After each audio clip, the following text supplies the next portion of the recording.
Hi guys, welcome to another episode of the Dramatology podcast. In this episode, I thought I would cover the story of Ming Lan because frankly, it's one of the best dramas I have ever watched. And that just stems from the fact that it's also one of the best books I've ever read. But anyway, the story of Ming Lan, according to MyDramaList, is a story that follows Sheng Ming Lan, an unfavored concubine-born sixth daughter of an official. After losing her mother at a young age, Ming Lan is raised by a paternal grandmother. I'm going to stop here, even though the synopsis continues, because I think that kind of gives you a core idea of what you need to know before you go in watching this drama. And so, this drama is starring Zhao Li Ying, who plays Sheng Ming Lan, and I know her from The Boss and Me, which was one of the first few Chinese drama I ever watched. She was one of the first actresses I think I began to recognize when I actually got into Chinese dramas. So seeing her here was a pleasant surprise. And I mean, I've always liked her. So she did not disappoint in her portrayal of Ming Lan because, I mean, she was just very, very good. She was kind of a perfect cast for this. Then Fang Xiaofeng plays Gu Tingye, who is her male lead, right? He's the one that ends up becoming her husband, right? And I know him from Ice Fantasy and Prince of Ling Lang. And I have to say, like, honestly, I wasn't so sure about his casting, especially when I first saw him. And this is just something maybe that goes back to the fact that I've read the books.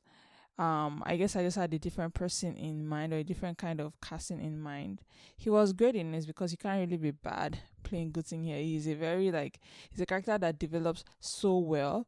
So I'm pretty sure they were married when they shot this. So like the chemistry is a lot more natural in that sense because I assume they were married and so they get along a lot well, like better than most people would have. Then we also have Zhu Yilong, who plays Shihang. Shihang is, I guess, the Duke's son in this. And I mean, Shihang is a personal favorite of mine because he really gave me second lead syndrome. But he also gave me that in the book. And then seeing his face and basically Zhu Yilong playing his character here, I mean, I was sold. I was rooting for him, that I knew there was nothing to root for because he would not get the girl. But so Zhu Yilong I recognize from Guardian. I think that's the only thing that I know him from. But it was nice to see him in this as well. And then we have Kalina Zhang, who plays Sheng Ming Lan, and I recognize her from Tribes and Empire Storm of Prophecy because it was one of those dramas that a lot of people don't know these days. But it was one of those dramas I really like because I just kind of like that high fantasy drama, and Tribes and Empire kind of fulfilled that. It wasn't that great, the drama, but I do recognize her from that. And then Kirashi plays Sheng Ming Lan.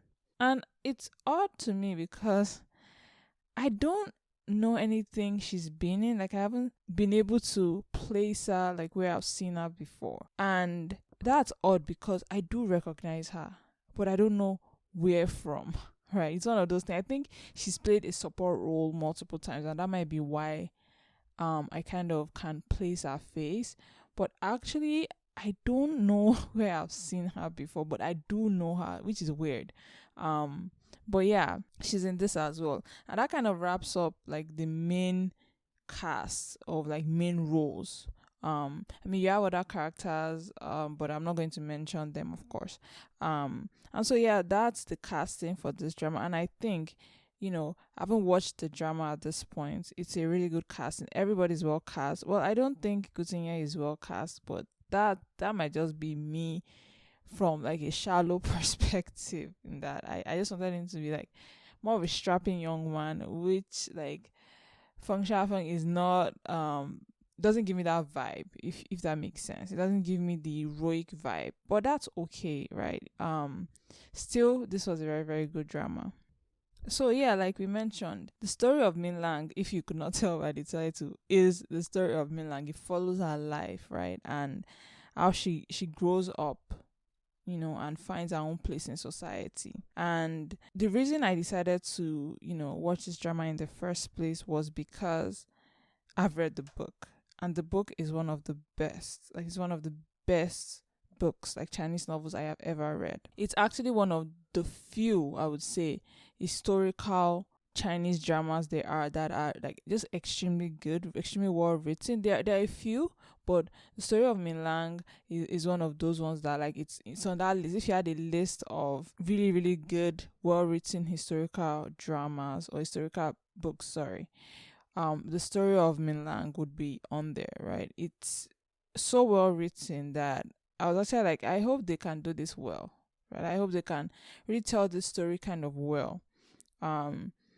And I think one of the reasons why the story, like the book, is so good is because the female lead is so well written, right? She's a character that's born into a certain circumstance and she's doing the best she can given that circumstance, right? But at the same time, she isn't the only one that is well written. Everybody around us is well written, and I'll talk about this later.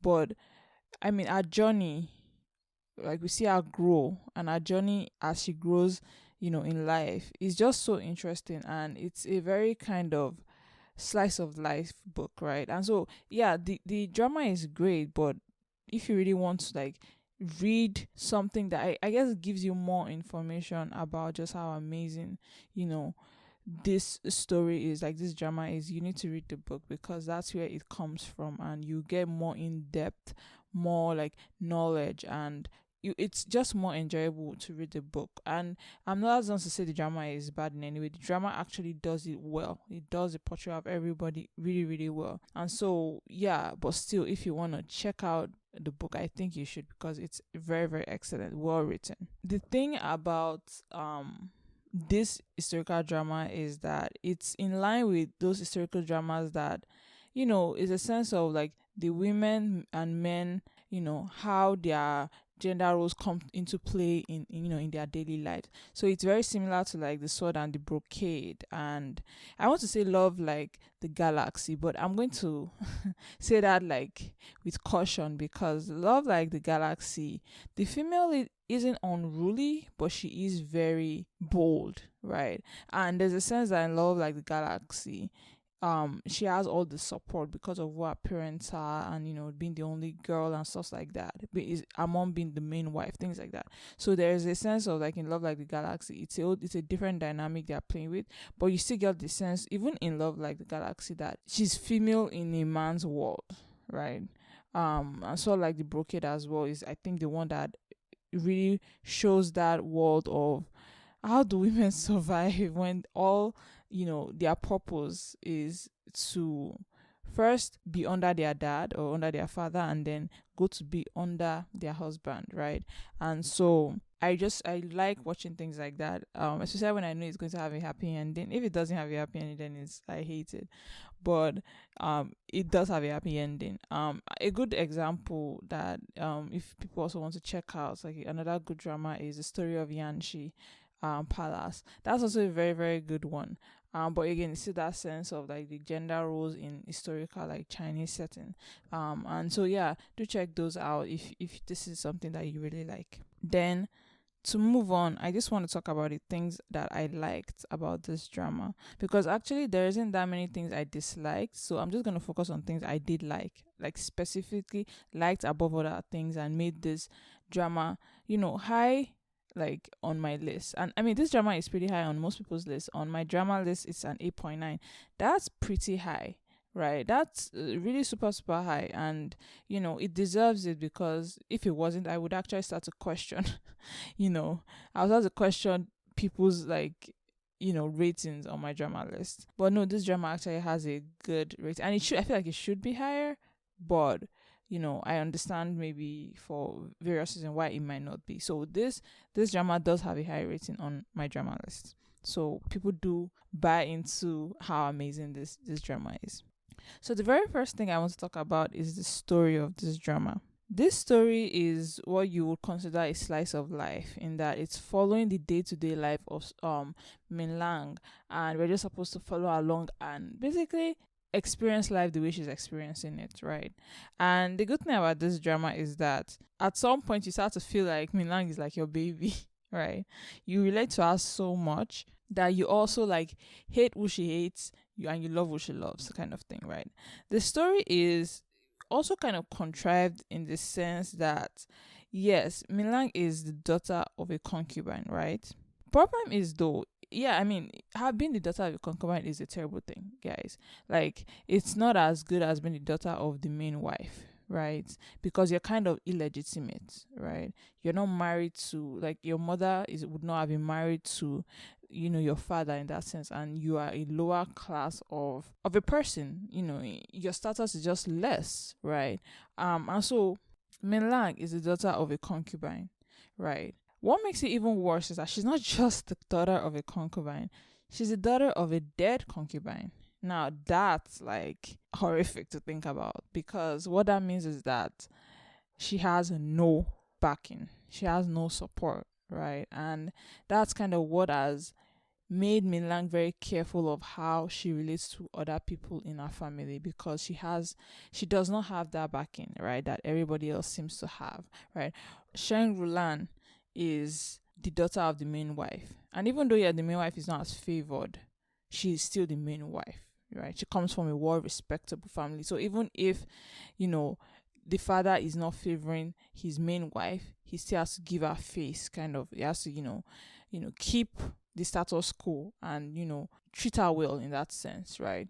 And also that means that because her mom probably came with a lot of dowry and things like that, they can't really treat them badly. So Rulan has backing in that way. And then Sheng Ming Lan is more similar to Ming Lan in that her mom is a concubine, but again, her mom is alive and favored by their father, which gives her kind of all the support she needs in that household. She's still the daughter of a concubine, and that's something Ming Lan, deals with in a not a bad way, but she's also well aware of the fact that she's the daughter of a concubine, right? But still that she's able to live a better life than Ming Lan. And so it's not until Ming Lan is adopted kind of by a paternal grandmother that she's able to kind of live a better life, because at that point she has kind of a backing that puts her on par, not on par, but enough with the other sisters, right? And so, yeah, because Ming Lan is the daughter of a dead concubine, that has actually never been favored, right? You can sense the unfairness that goes on in her life. Now, it's not to say that, like, the characters are, like, extremely bad to her. The characters are not cartoonish. That's what makes this drama so amazing, right? The characters are not cartoonish in any way. However, you can sense a little unfairness, right? You can sense there's no one to talk up to her, because think about it. In that world, young ones don't just talk up and defend themselves. No, usually they have adults to like tell the dad that, oh no, like my daughter didn't do this. Like Rulan and Ming Lan have their parents to kind of cry to their dad, but who's crying for Ming Lan, right? And she's kind of forgotten that sense, right? And so it's a little unfair to her that she has no one on her side. There's a sense of like unfairness to it, and it's not because people want to be mean to her. Yes, I know. Okay, maybe Sheng Ming Lan's mom, the concubine's mom, did go out of her way to kind of be mean to Ming Lan's mom, but it wasn't even to Ming Lan herself. It was more of like the fact that Sheng Ming Lan's mom, the concubine, kind of could understand that she was a concubine, and if she lost power, she would suffer. And so that's why she kind of did what she did, right? But really, no one was trying to actively, attack her in any way. Like in a lot of dramas, you see where one concubine is poisoning another concubine's daughter or something like that. In this drama, it doesn't happen like that. People are on their own. People are minding their business, because their own business is the thing that matters to them, right? The problem is that when they are fighting for favor, fighting for all these things, right? Oftentimes, they weigh their options. They weigh, how can I get the most benefit from this thing? Like, how can I get, my husband, and I'm talking about the cases of the wives, right? They are thinking, how can I get the most from the husband? How can I get the most from my kid? The problem is then that because they are fighting so much for stuff, right, they kind of never leave anything for Ming Lan. And that's again the problem of the fact that Ming Lan has no one to fight for her, right? And so there's this certain unfairness to it that goes on before she's adopted by a paternal grandmother, right, or goes to live with a paternal grandmother, and even during the time when she's, with her paternal grandmother. And I mean, we have to thank God for our paternal grandma, because without the matriarch, oh my God, she would have suffered a lot more. And this is even with the fact that Ming Lan is trying to lower herself. And people do that, right? They always talk about, there's this book that is very popular, and one of the things it says, because it's a book about how to succeed, and one of the things they say, like one of the very first things it says, is that you never outwit the master, kind of thing, because once you do, you are a target, right? And so you better have a good enough backing if you're going to outwit the master, right? But the idea is that you don't want to do that because he puts a target on your back. And Ming Lan understands this, so she's always acting stupid, right? And there's a sense of, it's very sad to see someone that smart having to act that dumb, but I think it protected her all through her younger years, and it was a good idea. And that's one of the things I liked about Ming Lan. She's just a very, very, very smart character, right? She's so smart, and she knows how to survive. When you talk about someone having EQ, she has a super high EQ. She understands her place, and she can read a room well, right? She understands what she should do and what she should not do, right? So that's one thing that made this drama super, super good to me. Like, the story is so well written, right, that like I had nothing bad to say about it. And then moving on to another thing I really liked about this drama, and it's something I've already talked about, is the characters. Like I mentioned, the characters in this drama are not cartoonish in any way, right? They are really well written. Everybody's well written. Everybody, I could understand their point of view, even though they were like not the main lead, right? They were not Ming Lan. I still understood where they were coming from most of the time. So in a sense, I could never hate any character, really. Every character was justifiable in their actions for that time period. And I have to say, I really like how, the writer of this drama, or the writer of the book that was adapted to this drama, I think the person really thought about each character, right? So what I mean is, for example, the character of Sheng Ming Lan, right? She's the daughter of the main wife. Lan is kind of stupid. Not stupid, but she gives you that vibe of like, she has no care in the world. Her mom has to like basically do everything for her. She's kind of spoiled, right? And she's not shrewd in any way, right? And it's very interesting because I think that's a very good like characterization of her, because again, she's the daughter of the midwife. She has nothing to worry about, right? She doesn't have to scheme with anybody. Her mom comes from a powerful family, so she will always have a good backing, and so she's grown up to be kind of a ditz, right? Kind of unfortunately for her mom, because her mom would probably prefer her to be more of a schemer, right? But she isn't. But again, I think that was such a good writing for her, because yeah, she doesn't really need to be a bad person, and in a sense, she's very different from her concubine-born sister, Sheng Ming Lan. Mulan is almost the opposite, the fault, which is why in the book they fight every single moment. In the drama too, they fight a lot, but in the books, like every time they see one another, they are at each other's throats. And Mulan also makes sense. The way she's written makes sense, right? She understands that even though all these things she has, she's favored, her mom is favored, it's nice. She could kind of tell that she's in a precarious situation. The day her mom loses like favor or something, she's done for. She doesn't have that backing the way the main wife, his daughter does, right? She doesn't have what Lan has. And so she's kind of a schemer in that way. But even though she's scheming, she's never malicious either, right? They all do it in a very right way. Nobody's extremely mean, or nobody's trying to poison one another like on their food or anything. And so that's something that I really like. The characters are well written. Same with the madam, right? The main wife. You could tell that she was like Lan when she was younger. She did not expect her life to go the way it went, in the sense that, she has to fight for favor with the concubine. And so in a way, she's very proud, she's very arrogant, and sometimes she can never let things go. She's petty in that way, because she's like, why do I have to go through all this? Do you know who my dad is? Or do you know who my parents were? Do you know what diary I brought to you? Do you know how my parents have helped you in your career, kind of thing, right? And so she's always a little kind of pissed, that the concubine is able to stand on the same ground as she does.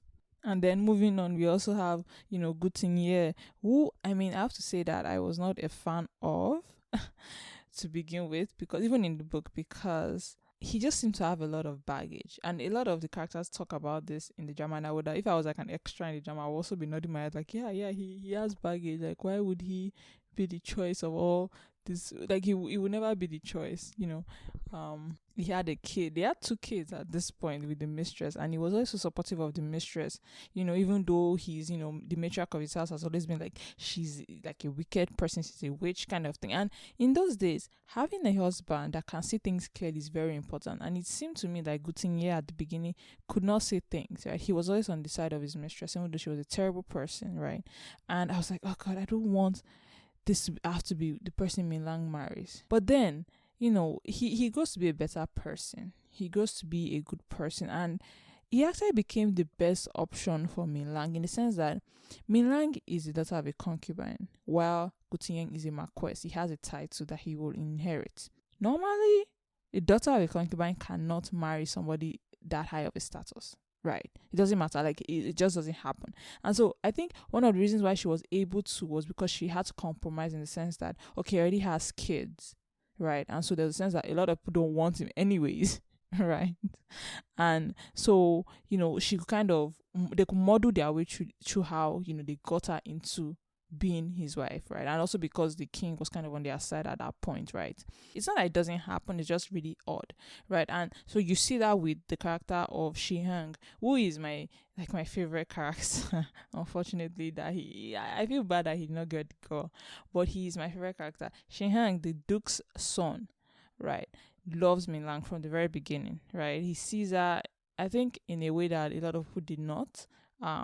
And he was very taken aback. Like, he really, really liked her. But the problem is that, and in the book they explain this a lot more, but the problem is that he's too powerful. He comes from a really powerful family, right? His mom was a princess, right? And so he can't marry just anybody. If he wanted, he could marry her as a concubine, and that's what his mom suggests.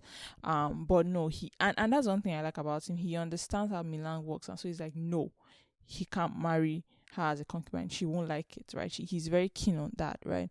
And so I was really sad that he could not get the girl. I was really sad that he kind of gave up on her, or should I say he did not see how much his actions came to hurt her, because for him this is just one thing he doesn't have, and Ming Lan mentions this, but for her it's almost a life-changing thing to go through that motion of, can they get married or can they not get married, right? It's affecting her, like, her mental health, right, in some way. Like, people around her, like, people are talking, like, so I understood why she was like, yeah, once he kind of disappointed her in that moment, she was just like, yeah, no, I'm never going back to him again. And Ming Lan is that kind of character that she can see herself clearly, and she kind of knows what she wants.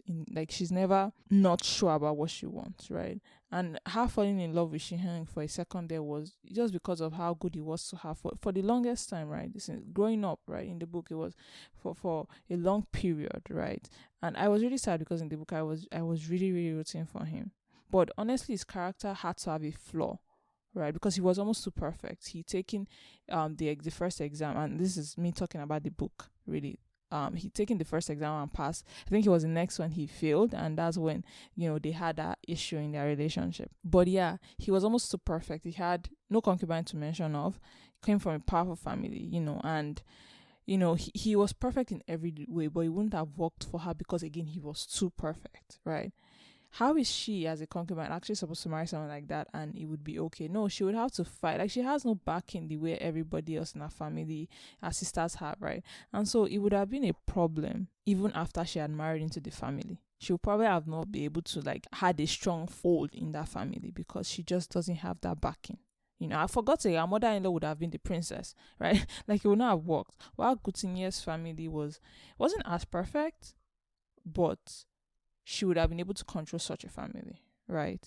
And I think that's our decision to marry Gutinye was also pragmatic in a sense. Like, it was her being realistic. She'd gone through that lovey-dovey moment with Shiheng, and actually kind of head in the stars kind of moment. But I think after a while she got to the point where she realized, no, it probably won't work for me, right? And so the scene that really pained me a lot in the drama was that scene where he passes, Shiheng passes his second exam, and at this point the family had gone through everything, the rebellion and everything, and he goes to his mom and tells his mom, like, now you have to go and propose to her, and get her to marry me. And his mom too agrees at that point, right? Everybody seems to be in one mind in that family at that point. Everything was ready, and then his mom goes and they find out that, oh, unfortunately she's been betrothed to good thing. Yeah. And there's just that sadness I felt in that moment, because I was like, oh my god. I mean, he was literally in tears in that moment, and he was telling his mom,